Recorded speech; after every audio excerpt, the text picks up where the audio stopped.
We get a time here to experience this movie of life and maybe imbue it with some purpose, maybe contribute to a chapter in the book of humanity. We don't need to posit a soul to worry about burning for eternity or floating up to some Gothic cloud cathedral. In the physicalist interpretation, there's just meat, mind, and motion. The Rational View is a weekly series hosted by me, Dr. Alan Scott, providing a rational, evidence-based perspective on important societal issues. Produced by Soapbox Media.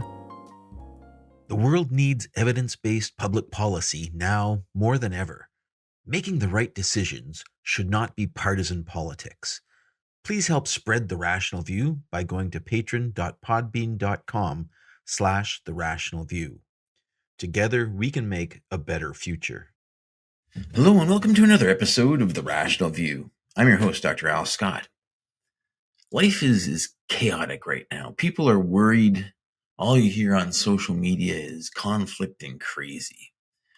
In this episode, I want to step back with you and relax and go on a journey with me into the philosophy of the mind. Something that's always interested me. Let's meditate a bit and disconnect from the ongoing reset of modern civilization that we seem to be experiencing. The question I want to ask today is, why am I seeing the world only from within Al Scott's head? Why am I me and not you? Why do you wake up in the morning as you and not as someone else? Is it because you're a soul that lives in your body? If you like what you're hearing, please press like on your podcast app. Feel free to share with your friends. Love to hear from you in my Facebook group. Come visit me. Tell me what you think of this. I hope you like it. It's a discussion that I've run into on some chat groups that I frequent on the natures of consciousness. It's a question that I asked before. So I've prepared a little thought discussion that might help you out and present hopefully a rational view of physicalism. What am I? If we accept that there's no great evidence of supernatural disembodied ghosts or spirits in our reality, what conclusions does this lead us to? Come with me on this exploration of the implications of physicalism.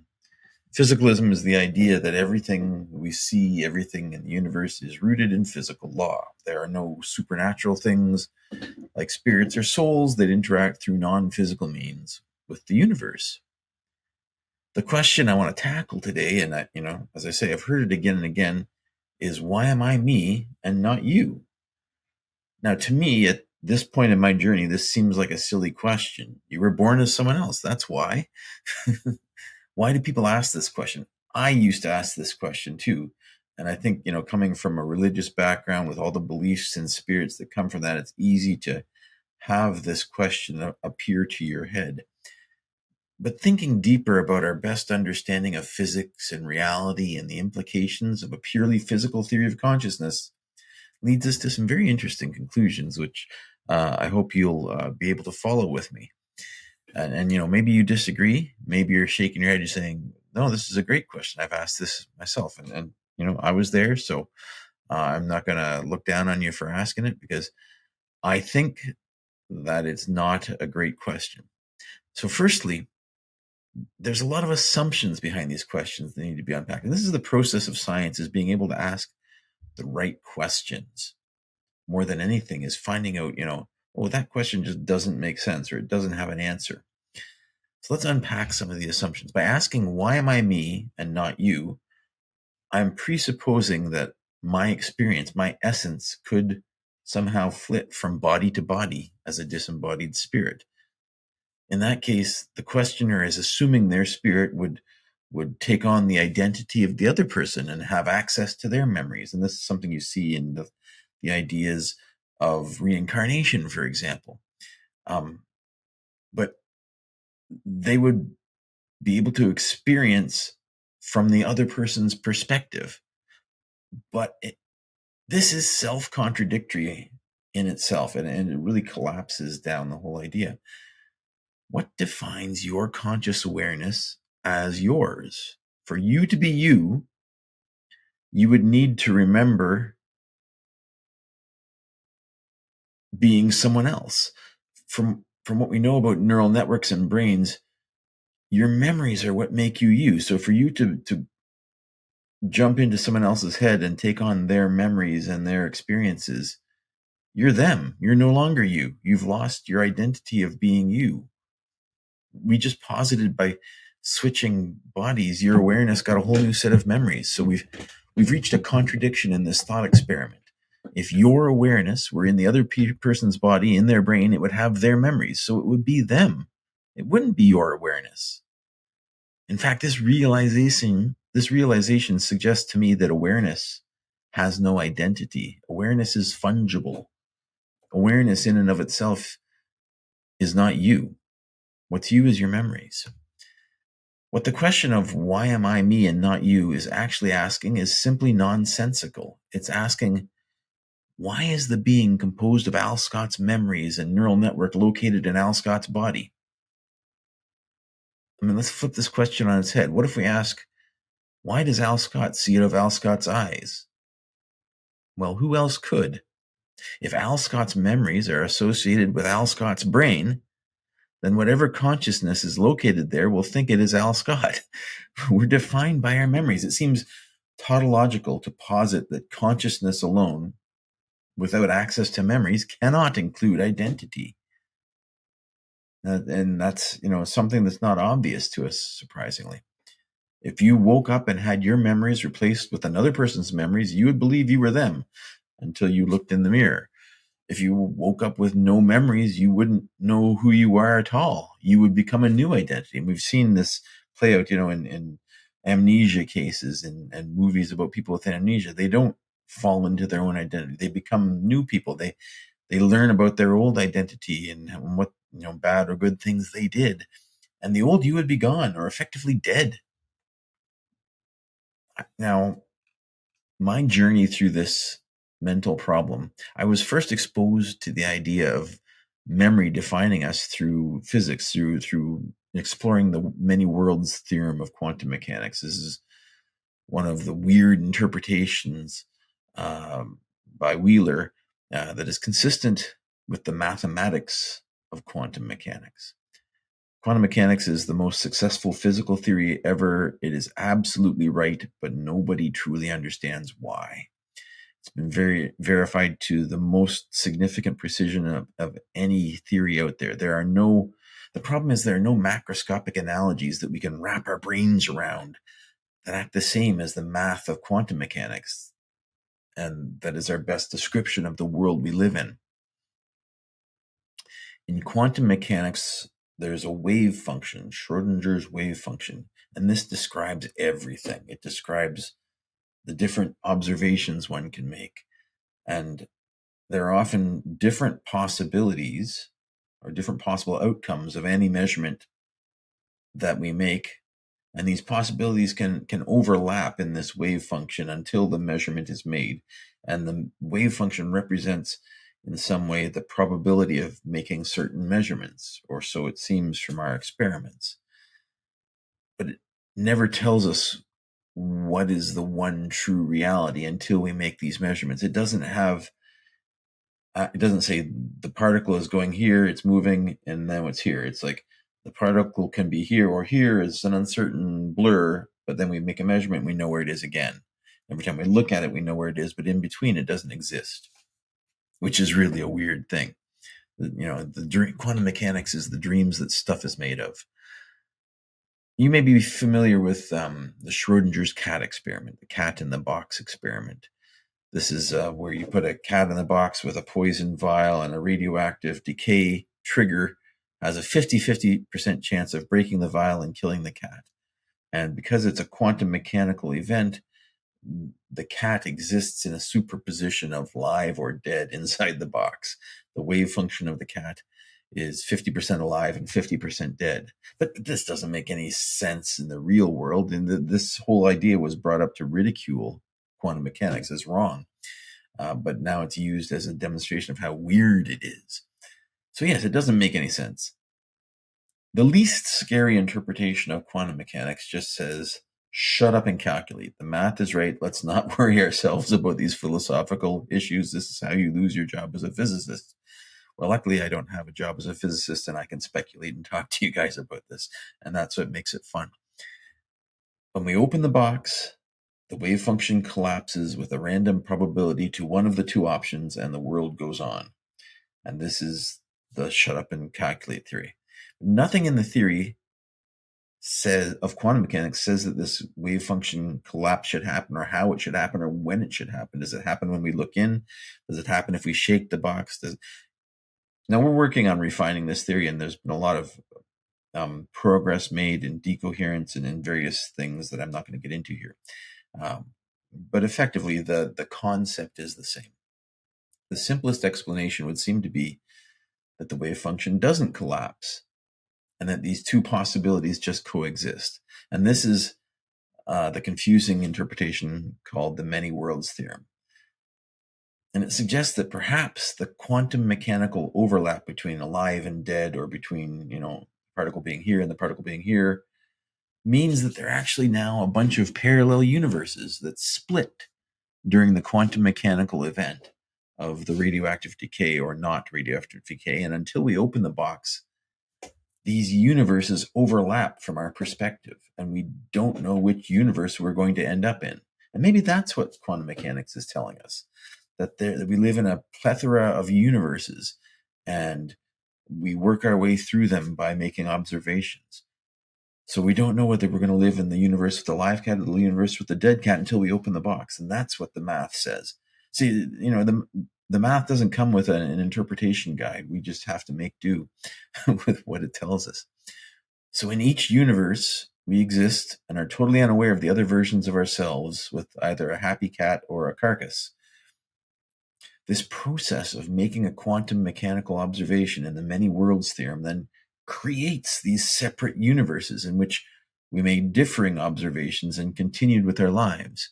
And every time a different quantum mechanical possibility appears, these universes may split again until we have an infinite distribution of selves and an infinite distribution of universes.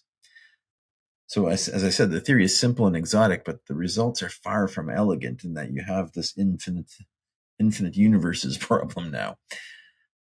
And then, maybe that's not a problem, because they're different universes. That's not, there's no energy conservation problem, because energy is conserved in each universe. And, maybe universes can be created and destroyed like nothing. For the cat, of course, it can only observe one universe, the one where it lives. So in the many worlds theorem, there are, let's say, two universes in this case. In one universe, the cat died, and in the other, the cat lived. If you want to push the thought process a bit further, one could suggest that the dead cat can't make the observation that it died. So if one universe in the wave function is unobservable, then in every observed case, this means that the cat is aware that it survived. And this leads to an interesting science fiction-y idea that I've had, that if, many worlds theorem is true, could you devise a way to use this knowledge to your advantage? Could you choose the universe that you end up in? Let's imagine a mad engineer. Mad scientist is just wrong. It's overplayed. These people are building world domination machines, not making and testing hypotheses. So the mad engineer was convinced of the many worlds theorem reality, decides to buy a lottery ticket. Can she use her insight into many worlds to guarantee a win? Let's say she invents an electronic switch that's implanted into her brain, and it's controlled by a computer, and it's going to monitor the lottery. This computer is going to monitor the lottery draw in real time. And the switch is engineered such that it will instantly kill the mad engineer if any of the numbers drawn don't match the lottery ticket. In the many worlds theorem, we know that there are countless universes with mad engineers overlapping, and as these balls are being dropped and measured, in 99.99999% of these universes, the authorities find a dead engineer in the morning. But in the infinitesimally small percentage of universes where the engineer's lottery ticket wins, and assuming the draw is perfectly random, this is possible and supervenes on quantum mechanical possibilities, She lives and becomes a multimillionaire. And by playing her dangerous game, she is guaranteed to only observe a lottery ticket winning universe. This game of stacked Russian roulette seems feasible, but please do not attempt it. I will not be responsible for the 99.999999% of times that you die. Or, there's always a very small chance that a cosmic ray is going to hit the computer and cause it to make an error, or the cat will sit on the keyboard and abort the program. And these are, very infinitesimal things as well. But when you're pushing yourself into infinitesimal universes, these things can happen. By the way, if you do like this sort of speculative quantum fiction, I urge you to read some Greg Egan. Quarantine, for example, is a cool one with similar quantum mechanic-y speculations, hard science fiction. How can there be different versions of me at the same time in this theorem? Why don't I experience all of these universes if it's true? It doesn't seem to make sense until we realize that each version of us is an independent version with its own distinct set of memories, and each one remembers a different observation, and that's why we're in different universes, including making potentially different observations of the cat when they open the box. So one of them remembers a dead cat, the other one remembers a live cat. So it's two versions of you going forward, and they're copies. It's like the transporter problem. You may have heard of this. Star Trek transporters work by killing you in one place and rebuilding a copy of you in another place. Many people find this very scary and philosophically no good, right? The copy isn't me, they will cry. I'm dead. I will no longer be able to observe anything. But the copy is you. It is identical in every way. How can it not be you? And yes, you're also dead. But the dead you can't observe anything, so who cares? Obviously, it becomes uncomfortable if they keep the old you around, and then there are two of you, each thinking you're the real you and the other's a copy. I've argued with many people about, the implications of this, and there's a huge fraction of people that feel that that only the original will be the real you. And I think that's the natural interpretation. You really have to think about the implications of how memory defines your reality and not a stream of consciousness. They'll say you can't experience life as the copy because you're dead. Well, this makes the assumption that there's something mystical about the first you. A spirit, if you will, that doesn't get copied, a consciousness in your head that will never see through the eyes of the copy. This is true, but so what? The physicalist believes that the consciousness in your head is not you and has no magical continuity. When the copy is made and opens its eyes, how is that different from when you open your eyes in the morning after sleeping unconscious for the night? Sleep, they call it the little death. Imagine this thought experiment. If you died in your sleep and were replaced by an exact copy, physicalism says that you wouldn't notice a difference in the morning. There is no, I'm making the point that in physicalism, there is no magical continuity of consciousness that ties one day to the next, one moment to the next even.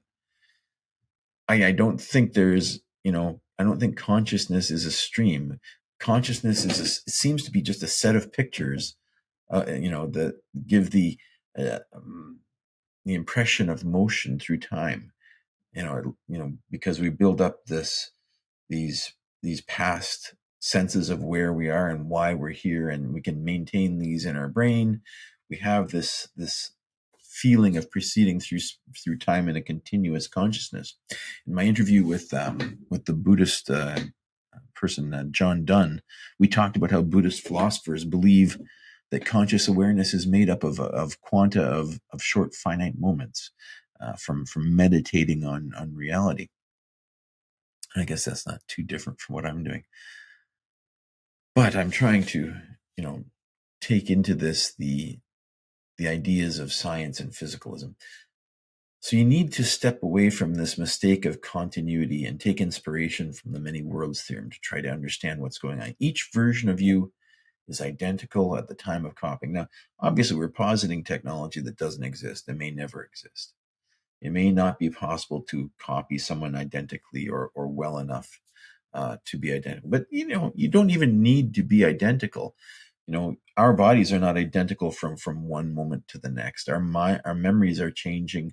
The you of 10 years ago would be completely gobsmacked by the you of today, or at least in my case. I'm sure that we're not the same person over time. So each version of you is identical at the time of copying, but then starts to make new memories afterwards, at which point they diverge, and both of them are you. But wait, you might say, if I find I'm the copy that stays on Earth and doesn't get transported to a spaceship, then I'll never get to see the spaceship and I'll be sad. And that's true. Once the copy happens, there will be a you here and there will be a you there, and they will both think they're the same you. That's why it's better to kill the original copy. Then it's the same thought experiment as MWT. Then we don't have this sad person sitting at home. But I'll die and I won't see the spaceship, you might say. No, you'll die and you'll see the spaceship. The original me won't see the spaceship. The copy of you has the same consciousness and the same memories, and awareness is fungible. It's the cat in the box version of you that lived. It's like a saved game. You have a restore point once you posit transporter technology. Here's another thought experiment. Consider the ship of Theseus argument.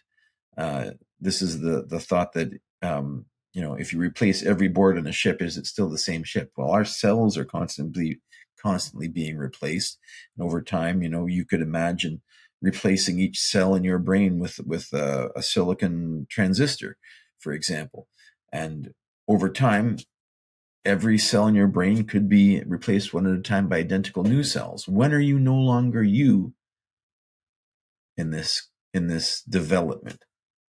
How does jumping from the start to the end of this process in one step get a different result? A copy is you. Our brains and minds and identities are always changing. There is no immutable mind, no immutable you. So I'm just going to reiterate, in a physicalist perspective, consciousness, I think, is fungible. It has no identity. It's just a process. And by linking it to a memory storage capability, you get a being.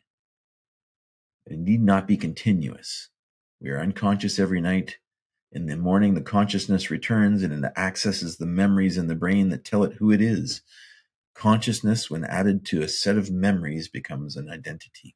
The process of me waking up in my original body in the morning would be no different than the process of me waking up after being transported to the spaceship in my copy, or me waking up in an android body with a silicon brain linked to a set of memories. And, even if things aren't identical, you're still going to feel like it's you. Maybe, I've seen mental processes degrade in relatives, dementia. These things affect people and completely change their mind. And if they were to go one day and wake up in a dementia-riddled mind, it's still you, even though the mind is completely different from what it used to be, because it has access to those memories to a certain extent. I want to talk a little bit about emergence of awareness and consciousness. Is it possible for consciousness to emerge from the processes of neural network computation if the network is complex enough to model its own thought processes? Then it effectively has self-awareness? Is it a self-consistent computational process that can be simulated in a computer? These are questions that I can't answer, but I think these are the right questions to be asking.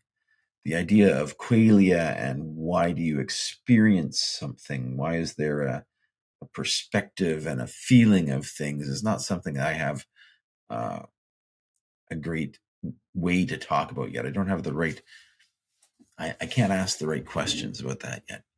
But, the idea of reincarnation makes no sense to me. What does it mean to have a past life? If the brain is all there is, then how does a neural network that has absorbed memories over a lifetime encode it into the brain of an infant? It makes no sense at all. In summary, and thanks if you stuck with me for this long, I actually find reassurance in realizing that being dead is not so different than being asleep. We get a time here to experience this movie of life and maybe imbue it with some purpose, maybe contribute to a chapter in the book of humanity. We don't need to posit a soul to worry about burning for eternity or floating up to some Gothic cloud cathedral.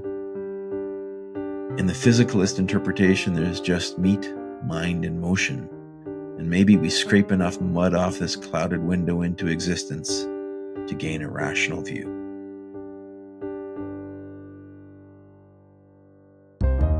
If you'd like to follow up with more in-depth discussions, please come find us on Facebook at The Rational View and join our discussion group. If you like what you're hearing, please consider visiting my Patreon page at patron.podbean.com/therationalview. Thanks for listening.